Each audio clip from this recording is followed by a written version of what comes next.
Travel on, I see you, boy.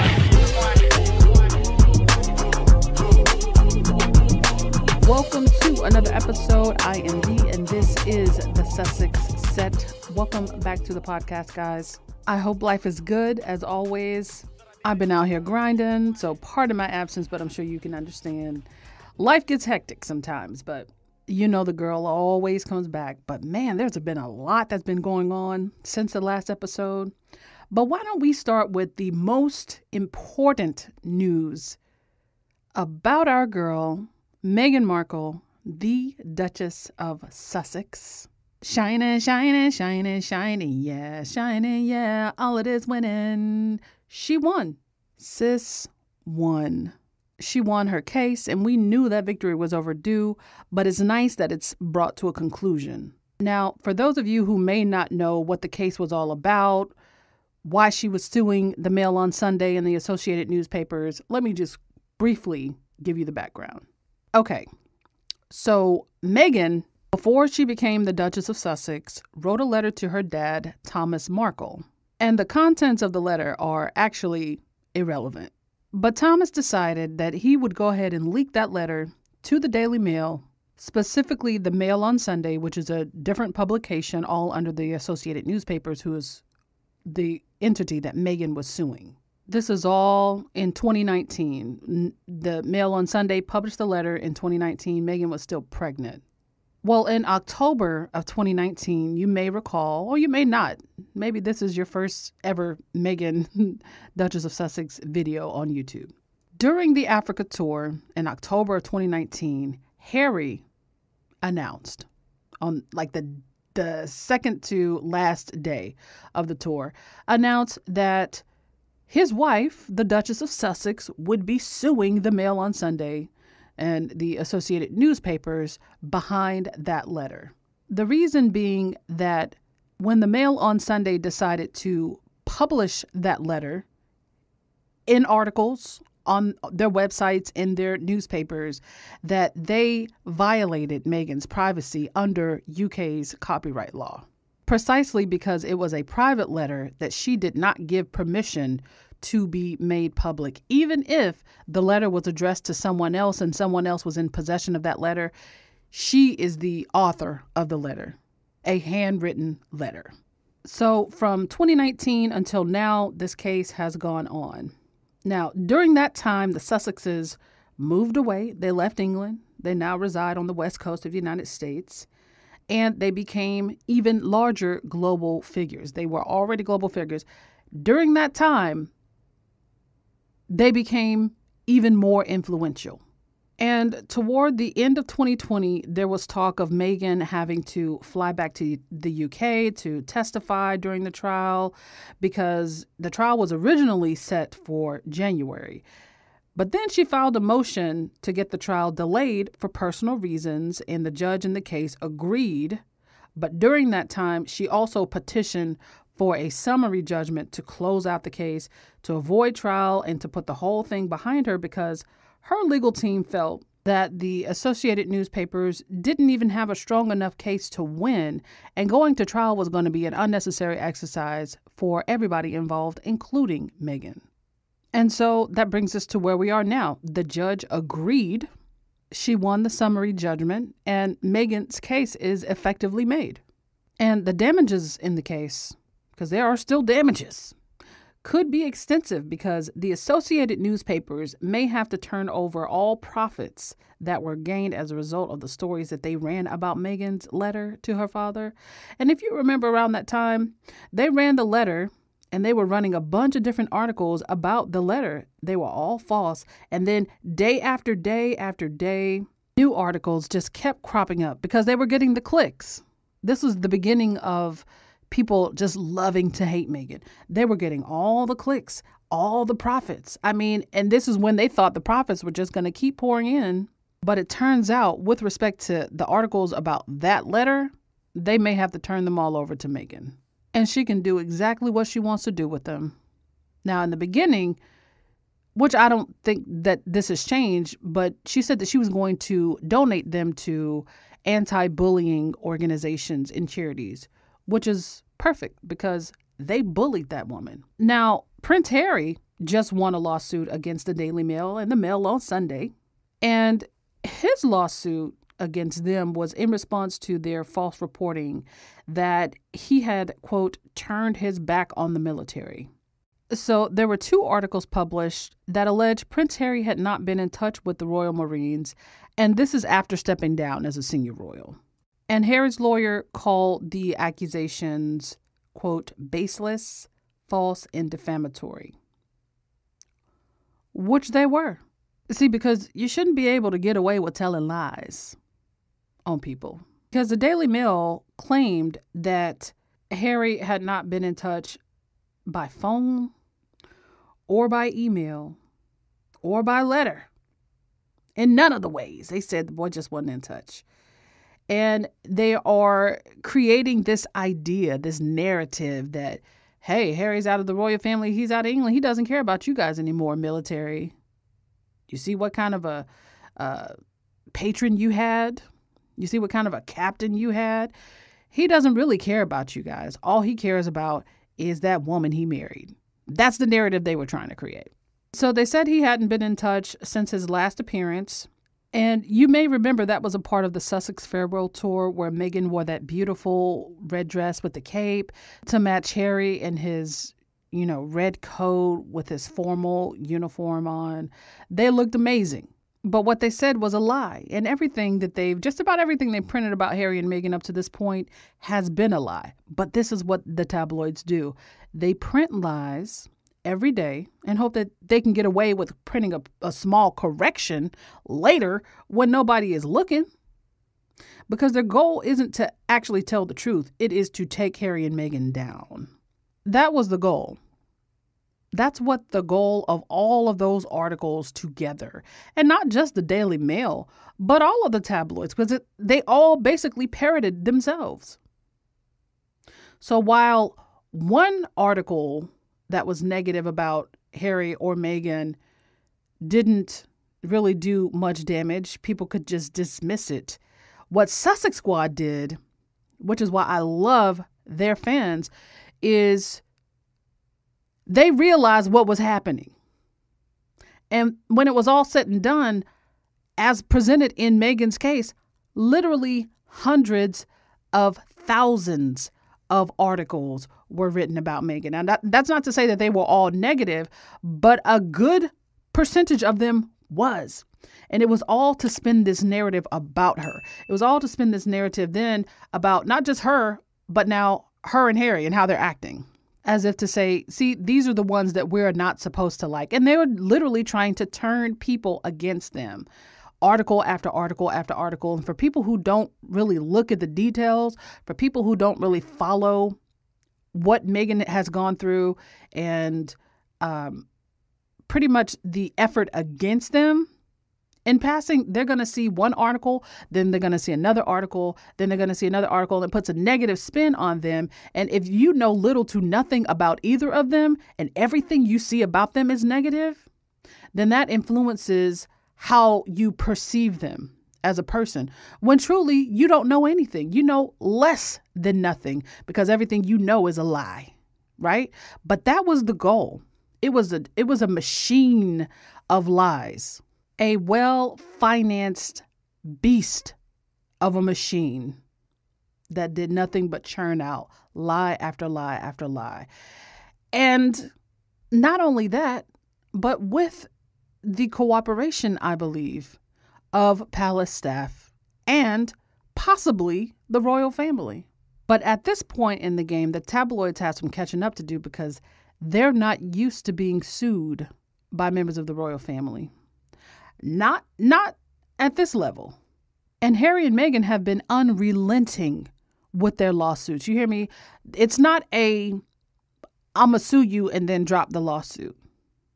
I'm going to sue you and let's quietly settle so this goes away. It's I'm going to sue you and reveal who y'all really are. And I'm not going to stop until I win. It ain't until I'm tired of the legal process. It's until the world sees that not only did you lie, but you'll be held accountable. And so it's fuck you, pay me, because you lied. You lied. And I'm not about to take that lie lying down. And so with regard to the lie they told about Harry and his communication with the military, Harry would not let them get away with it. And so he sued their asses. And so not only now do they have to pay him, which they have already paid him, they have to pay Meghan as a result of her lawsuit victory. And, I got to say, what a fitting end to all of the trauma that these newspapers have put them through. Honestly. And on Harry's lawsuit, they should have known better than to come after Harry and tell a lie about his relationship with the military. Like, if he's going to come back at you for anything, it's going to be over that, because you know how much Harry loves the military and how much he values his role as a member of the royal family, as someone who has served on the front lines, and as someone who has done so much after he left the military. And he continues to bless military veterans because the damages from the lawsuit are going straight to the Invictus Games, a foundation which helps military veterans after their service. So they tried in vain to damage that relationship. They tried. They really did try. But now they're paying for it. And, the Daily Mail, they tried to apologize and donate to the Invictus Games and hope that it went away in an effort to downplay the seriousness of this accusation that they made against Harry. But not only that, but they have the nerve to offer to make the donation to the Invictus Games for Harry. Like, the nerve of you, girl. Ain't no guarantee you're going to give it to them. I mean, maybe legally they're bound. I don't know. But no, Harry said, give me my money and I'll donate it to them because it's my money. You owe me. Go ahead and run that. So, yeah, Harry took the Daily Mail's lunch money, and Meghan is about to take much more of it. And, I guess that's the consequence for playing games with people's lives. And how fitting that at the end of this entire saga, Harry and Meghan came out on top in more ways than one. They left the royal family with their family intact. They got extremely rich in the process, and they sued the hell out of their bullies and made them pay for it. Literally. These are not your ordinary royals, and it's the attitude that shows me that they could never have fit into the royal family as we know it. Like, they just weren't fit for the royal family. Their characters are too strong. So when Meghan's lawsuit victory was announced, news of it rang out all over social media and all over the world, really. And Meghan released a statement, and it reads as follows. It says, after 2 long years of pursuing litigation, I am grateful to the courts for holding Associated Newspapers and the Mail on Sunday to account for their illegal and dehumanizing practices. These tactics and those of their sister publications, Mail Online and the Daily Mail, are not new. In fact, they have been going on for far too long without consequence. For these outlets, it's a game. For me and so many others, it is real life, real relationships, and very real sadness. The damage they have done and continue to do runs deep. The world needs reliable, fact-checked, high-quality news.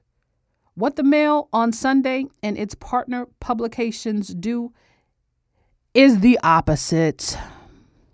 Whoo, child, this is a classy read. It continues, we all lose when misinformation sells more than the truth, when moral exploitation sells more than decency, and when companies create their business model to profit from people's pain. But for today, with this comprehensive win on both privacy and copyright, we have all won. We now know, and hope it creates legal precedent, that you cannot take somebody's privacy and exploit it in a privacy case, as a defendant has blatantly done over the past 2 years. I share this victory with each of you because we all deserve justice and truth. And we all deserve better. I particularly want to thank my husband, my husband, my mom, and legal team, especially Jenny Afia. I hope I'm saying her name right. For her unrelenting support throughout this process. Period. Full stop. See, because what I want to do with this statement is let the world know, because I know the world wants to hear what I have to say. As I take my victory lap, I want to let the world know how trash the Associated Newspapers is as a company. I love the fact that she mentioned the Mail Online and the Daily Mail, because, oh girl, we gonna call you out by name. It ain't just the Mail on Sunday. It's your whole family. And don't go thinking that what you do is news, because it ain't news. Because what I said is the opposite of news. Honey, she read them, and that is called reading for filth. She read them, honey. She dragged them through the mud. And what's so poetic about the whole thing is Mama got the last word. Mama got the last word. The last one. And she's laughing all the way to the bank. Y'all know I be getting live on this podcast. She said, pay me what you owe me. Don't act like you forgot. Bitch better have my money. Because y'all thought y'all was pimping me. Turns out I'm pimping you. Ooh. And one thing about them tables, girl, they gonna turn. And you know what? In all seriousness, I have to give it up to Meghan, because this could have gone in so many different ways. This is the best outcome of her very brief time in the royal family. Now, you know, people will say, yes, she's still a member, and she is technically by law, right? But we know where she stands. You know what I'm saying? This could have gone in so many different darker ways. And boy, the girls are hot that it didn't. They are mad. She never had to sell her soul, and they're mad about it. She never saw logic or value in joining the dark side just so she could cope with the trauma of being a member of the royal family. And they are mad. Like, never once did Meghan decide that it would be easier to join the royal family's ranks on the dark side. She never saw the logic in that. She was not about to let the truth be hidden after everything she experienced just so she could survive. She told you herself, it's not about surviving. It's about thriving, friend. But I'm also finna stand up for myself. And not only that, but Meghan never once doubted herself nor questioned what she, quote, got herself into. And I'm pretty sure they're mad about that. Meghan never once questioned the choice that she made to marry Prince Harry. They wanted her to be in such despair that she looked around and decided that she didn't want to be there anymore, and therefore she left, but not with her husband. That's what they wanted. That was the ultimate goal, was to exclude her, even though her husband had chosen her and that she chose him. These people were trying to find a way to keep Harry because they love him. Don't ever doubt it. They love Harry. But they wanted to excise her because they hate her so much. Excise, it means to cut off, to surgically remove. They wanted to excise Meghan from the picture. And this is why we had so many people doing all these mental gymnastics. It was always, why can't she just be satisfied or grateful that we've given her all we've given her? That's when they were in England. And then when they left, it was, why can't Harry just come back? Just come back, Harry. Leave her over there. But let's let you come back. Well, we know that wasn't going to work because, again, they chose each other. And Harry had to demonstrate that when you remove one, you remove the other. They are effectively one. And I believe it is for that reason that Meghan never questioned the decision she made to marry her husband, because she knew who she picked and she knew that man had her back. And he did, he does, and he forever will have her back. And in a way, her marriage, it sort of acted like a force field.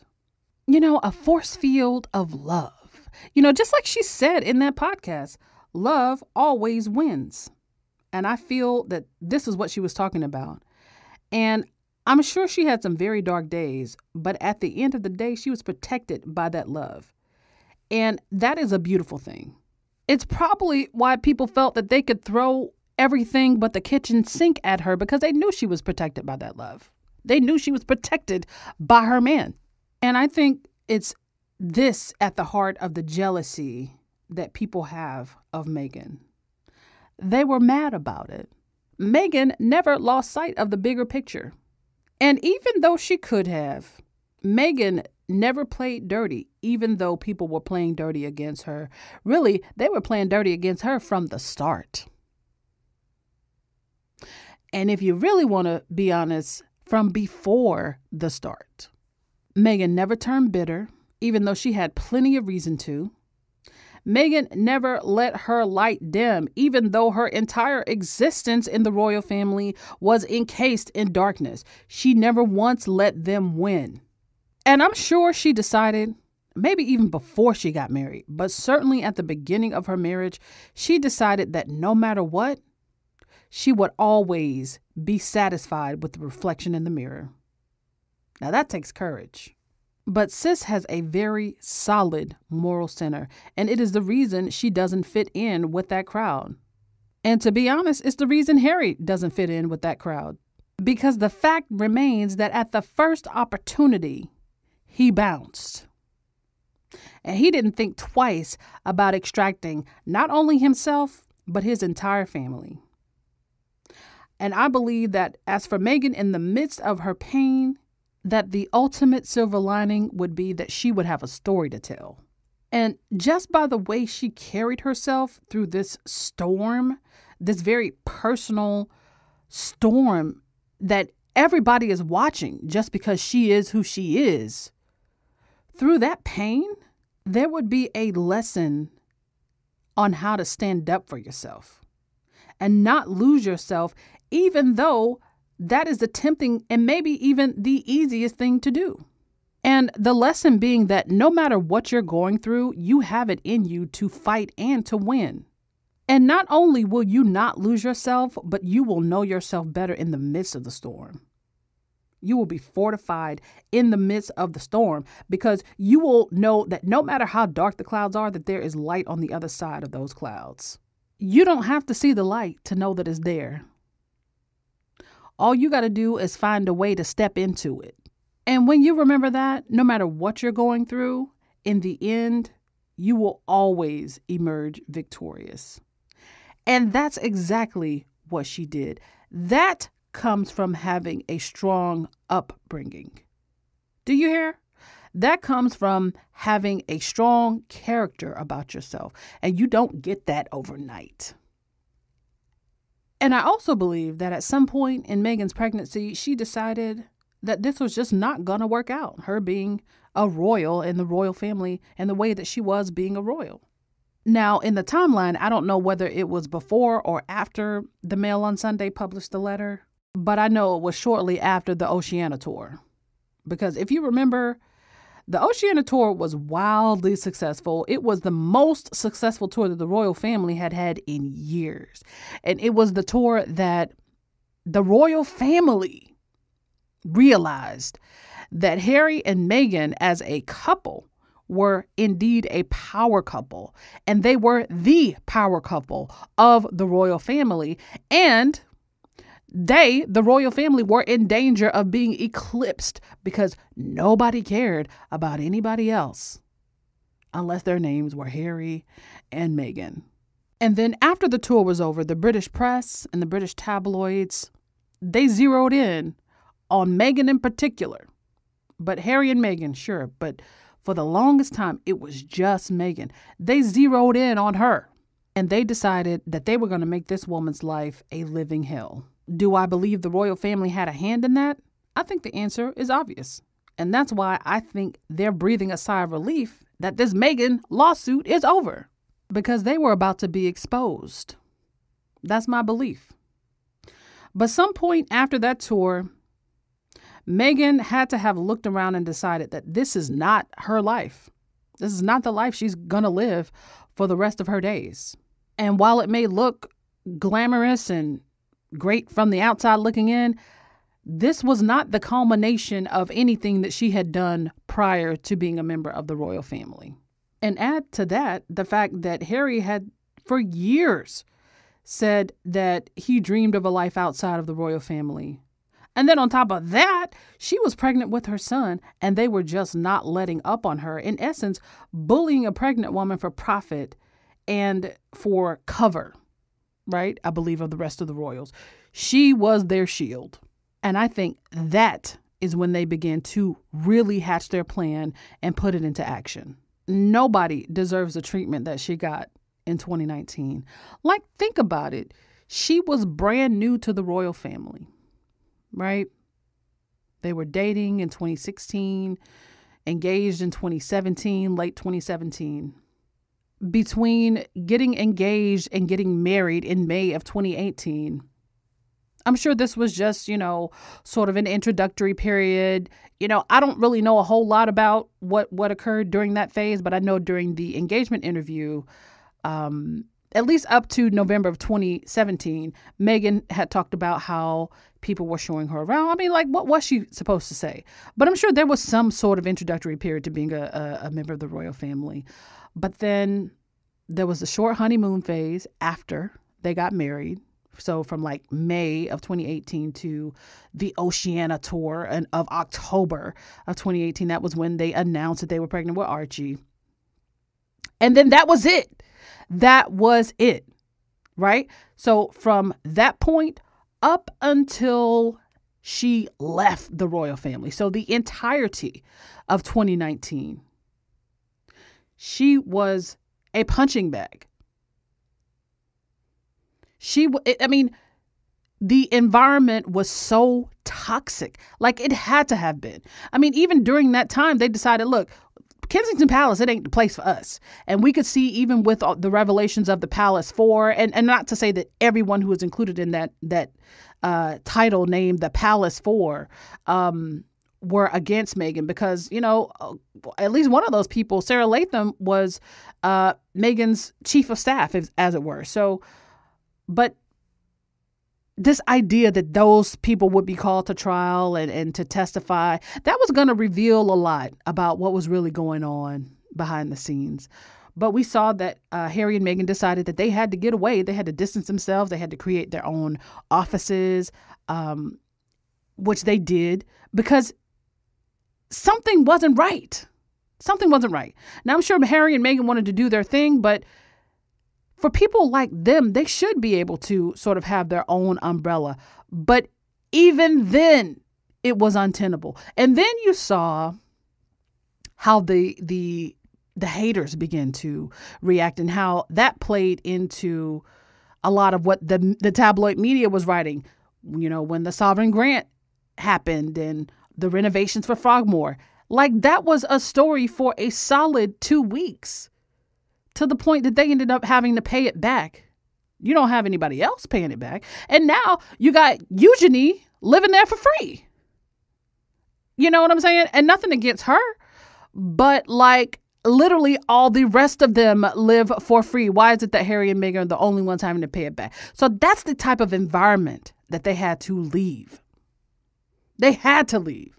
And then 2020, that was the announcement. We're done. We are done. It happened not even halfway through January of 2020. I believe they announced that on January 8th, and they left. And Meghan came back in March to do her farewells. She didn't stay very long. They were gone. They were gone. They didn't realize, I think the people looking on, who thought that they could just bully them in perpetuity and always hold, tax money over their heads and saying, oh, look what we do for you. They didn't realize, I think Sussex Squad knew. We knew that when that announcement hit, it was done. It was a wrap. It was over. Now it's probably settling in for the rest of the girls. But they were done. So all of 2020, and here we are in 2021, Meghan was over here where she's welcome. And Harry was over here where he's welcome too. And it just so happens that the pandemic is also going on. But if they wanted to, because let's be real, if they wanted to, they could have gone back. March is about to be here. It's going to be a whole year since they stepped foot on that island. They could have gone back if they wanted to. They got all kinds of money. They can charter a private jet if they wanted to go back and not have to be, around passenger. They have more than enough resources. And the reason they haven't gone back is because they don't want to. Oh, but don't get it twisted, because she's still going to do good work with her charities. She's still a part of those charities. Harry and Meghan might be the only royals whose charities actually benefit from having royal patrons. She's still doing good work with them, and they're still doing great work with the Queen's Commonwealth Trust, as they have through the pandemic, through their virtual meetups and engagements. But she can do better work for them from where she is, as opposed to being emotionally and mentally broken down living in England. She needed to step away for her own health. And so I think that she and Harry hatching that plan, they zeroed in on the bigger picture, which is that they are still global figures. They have a global audience, and they still have a lot of work to do. And they can only do that work in the highest form if they are also not having to fight off lies and bullying from the tabloids. And so I'm just happy for them that they're in this healthier, freer space where they can just be free to create and not have to worry about the people around them and whether they can trust them or not have to worry about people leaking stories about them to the press. And just to focus on the things that matter, which is, that's always been their goal, is just to focus on the things that matter, do the work that matters, and just raise their family and grow their family. That's all they've ever wanted to do. And who would have known? Nobody, I'm not surprised. At least the people that know, they're not surprised. But who would have ever thought that their first 2 or 3 years of marriage would have been this test, the way they have been tested, and unnecessarily. That's the thing that gets me every single time, just to think about it. And it hasn't even been 3 years since that girl got married. That is how racist those institutions are. That is how racist they're. Because if the British family wasn't condoning this type of behavior, they would have done everything to keep her. They would have done everything. They would have moved heaven and earth just to keep Meghan in the royal family, because that is the type of asset she is. And not just Meghan, but Harry as well. They didn't want that. They didn't want that. That's not how they operate. So they spit her right back out. It's a machine. And of course, the British press was all too happy to get involved with that for profit, right? But, I'm glad that all of that is behind them. I'm glad that it's all behind them. And looking forward, everything else is all icing on the cake. Seriously, they're not hampered. They don't need financing of any kind. They don't need anybody to pay for their security. They don't have to ask anybody's permission to do anything. And you know what? If you want to write an article about them flying private to their celebrity friend's house for vacation, then you go ahead and do that. But you ain't gonna get none of that information from people who are directly around us. And, if you want to wear funny hats going to all of these publicly funded events and things of that nature, then do what you do. We don't necessarily have to take part. And when we do, it will be at our leisure, whenever we get ready to. And, I think the irony of all of it is the royal family didn't want Harry and Meghan to overshadow them while they were members of the royal family, senior working royals. And it turns out they're overshadowing the whole entire family now. Just as a result of how they were treated. They made heroes out of Harry and Meghan. And so if and when they ever do go back to England as a family, even if it's just for a weekend, rest assured, all eyes are going to be on them and nobody else. Y'all thought Meghan was popular then. Oh, just wait. You haven't really seen the half. Because now the royal family has to spend the rest of their lives in her shadow, in Harry and Meghan's shadow, in Archie's shadow. Because again, ain't nobody checking for them, but everybody's checking for Harry and Meghan. Did you see Spotify's numbers? They did pretty well. Thanks, Archwell. They did pretty well. They got so many more new subscriptions. All this talk about, well, ain't nobody in the UK checking for Harry and Meghan's podcast. It seemed like they were, because they were number 1 and number 2 in all the hot and trending lists. So, I mean, that's just one example. But it'll just be great. Not only that aspect of it, but just to see all of the work that Harry and Meghan is going to be free to do, and that we can't even begin to imagine, just because the pandemic prevented them from really flexing. But again, the bright side of that is that they get to develop and create during this downtime, and so it's all good. And let me let y'all know something else, and this might be controversial, but I'm gonna go ahead and say it. You can't look at Meghan's experience and her very brief time in the royal family and dismiss the role that Black women have played in seeing her through that. And to be honest, I'd love to say women, the role that women played in seeing Meghan through it, since Meghan is a feminist, but not all women were pro-Meghan. And many of them were decidedly anti-Meghan. But Black women in particular were very supportive of Meghan because we recognize many of the obstacles that she had in front of her. And we're not even looking at it from an intellectual standpoint. Many of us have experienced the exact same things that she's gone through. Not in that context, but the type of bullying that she's experienced, we recognize it. We know it. Our mothers and grandmothers have experienced these things and have warned us about them. Now, I might not be a duchess and you might not be a duchess, but all Black women are queens to me, except for Candace Owens, because she sits on a throne of raccoon bones and lies. Not her, but everybody else. Yeah. Now, this is not to say that I don't recognize other women of color who are Meghan fans or non-POC Meghan fans who had her back by virtue of being fans of hers, and people who care about the truth being told. I see you, I respect you, I appreciate your effort, and I love you.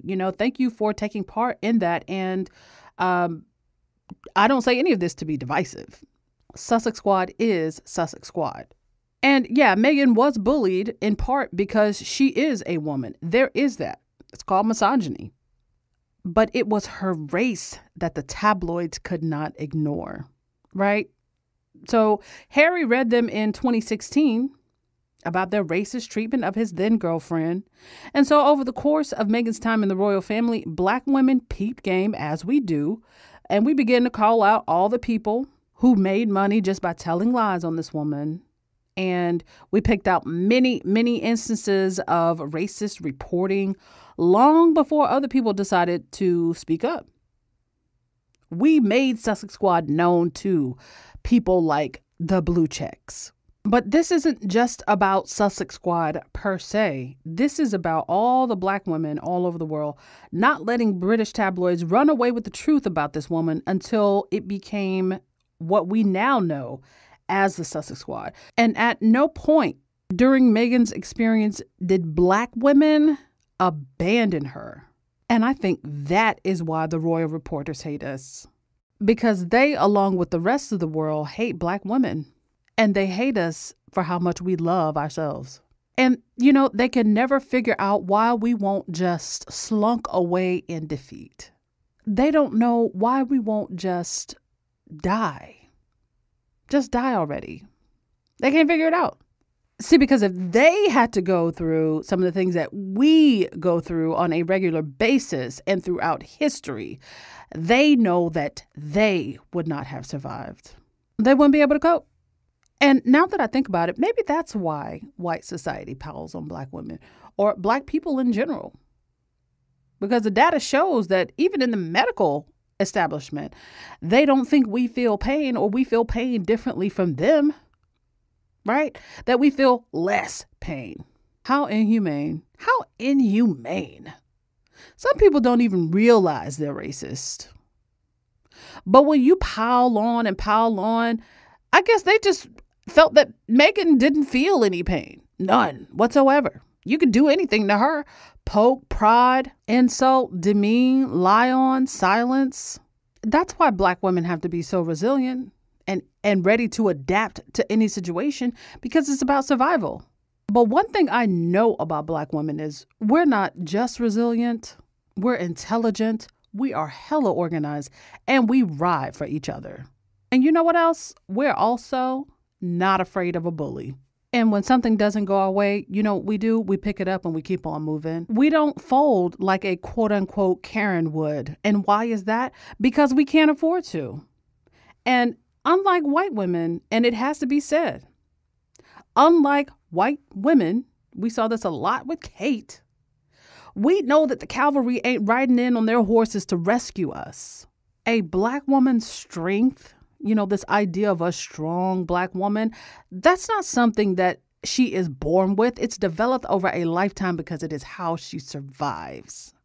Because we are repeatedly pushed around, stolen from, bullied, co-opted, threatened, and discarded. But here we are. We're here, and we're still rising. Imagine if Stacey Abrams had admitted defeat, which she never did, by the way. She didn't give it a concession speech because she didn't lose. But imagine, though, after having the Georgia governor's race just blatantly stolen from her. Imagine if, she felt sorry for herself.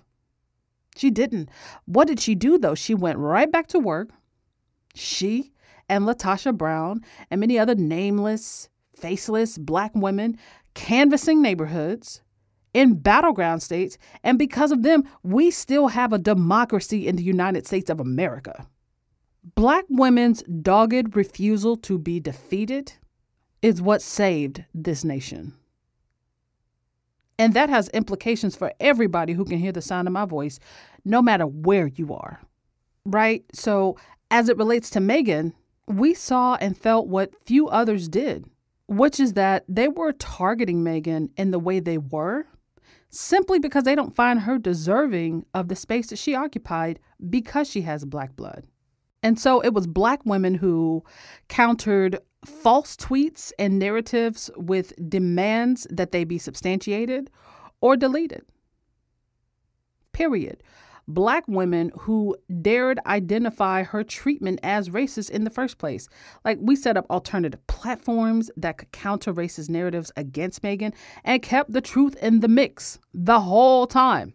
It was largely Black women who showed not just the tabloids, but the royal family that Meghan is bankable and that they were at a loss for mistreating her. That's what grew the Sussex squad. We raised hundreds of thousands of dollars. Every single organizer of a major fundraiser has been a Black woman. We promoted all of their charities. We planted hundreds of thousands of trees. We created viral, inspirational content that went around the globe. We promoted every aspect of their tours. We bought Meghan's magazine, making that the highest selling issue of British Vogue in the history of British Vogue. We did it all. We saw her through. This movement was created by Black women. We saw her through because we didn't like the way she was being treated. We were not about to let her fall. Point blank, period. And a very important thing here is that we recognize all of the traps that they set for her. We could recognize the stereotypes they tried to cloak her in an effort to diminish her impact. They tried to call her promiscuous. They called her bossy. They called her ghetto. They called her a gold digger. All the stereotypes thrown at Black women in order to discredit us. And I can tell you, it felt like an attack on me at some points. Honestly, it did. Because Black women are always told that, we're just not a good fit. And there's always that something that we just don't deserve and we didn't earn. Implication being that Black women are second class by default. And Meghan didn't deserve to be a duchess. And that's evident by all these repeated calls for her title. Well, baby, I take umbrage to this notion that I'm somehow second class because I, as a Black American woman, am here to tell you that I am second class to no one. I know who my ancestors are. I know what my mother and grandmother poured into me. I know not to walk through life with my head down. Like the girl from Black is King said, I did the research. I did it. I know who I am.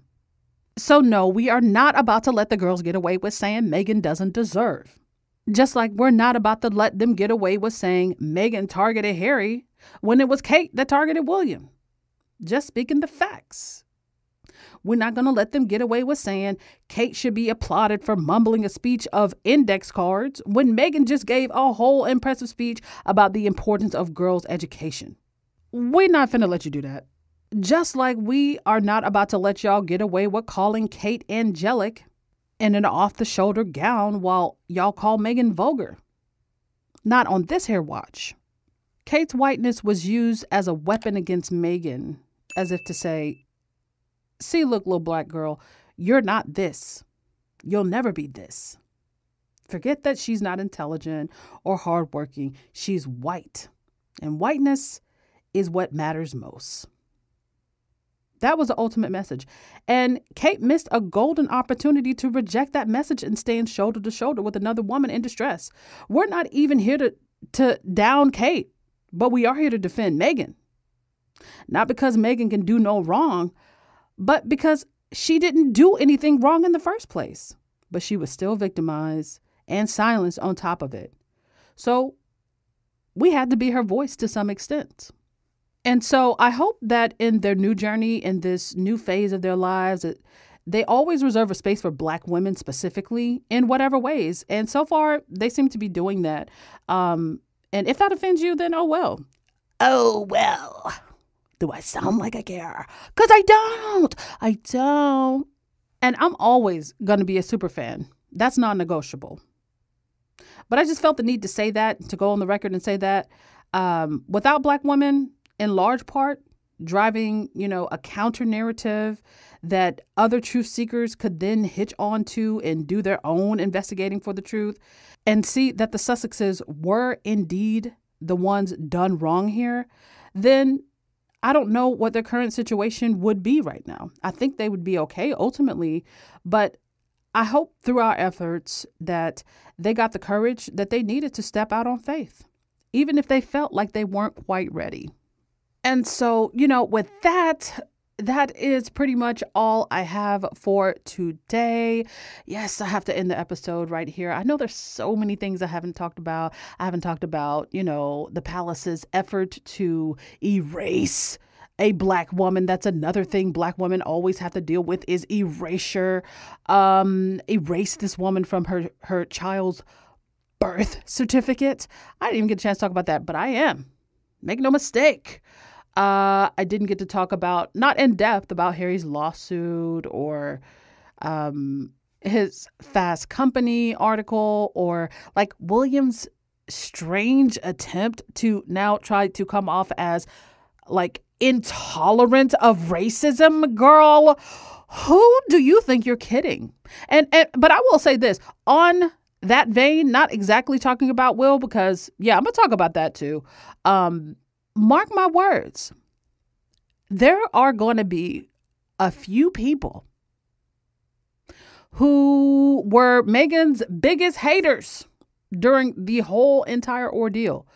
Whenever Meghan, does her thing, as she will do her thug thizzle, there are going to be people who acted like they never, ever uttered a bad word about that woman.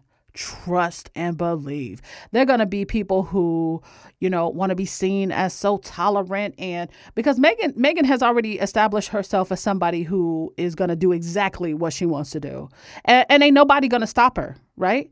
And they're going to be people who try to act as if they've always been on her side. When you see them, point them out, call them out. Because, one thing about Sussex Squad, girl, we got a whole index of receipts. When you see him, call him out. Like, take Gary Janetti, for example. And he doesn't even deserve a mention.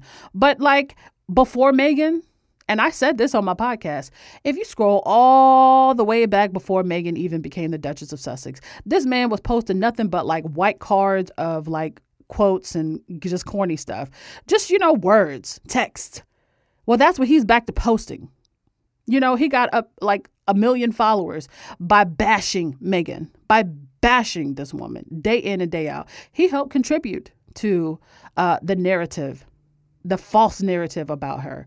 Now, at some point he decided that he didn't want to talk about Meghan or talking about Meghan in a negative light, especially as she was going through so many hard times. This was particularly when the Black Lives Matter protests kicked off.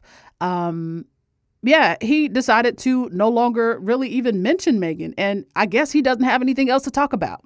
You see what I'm saying?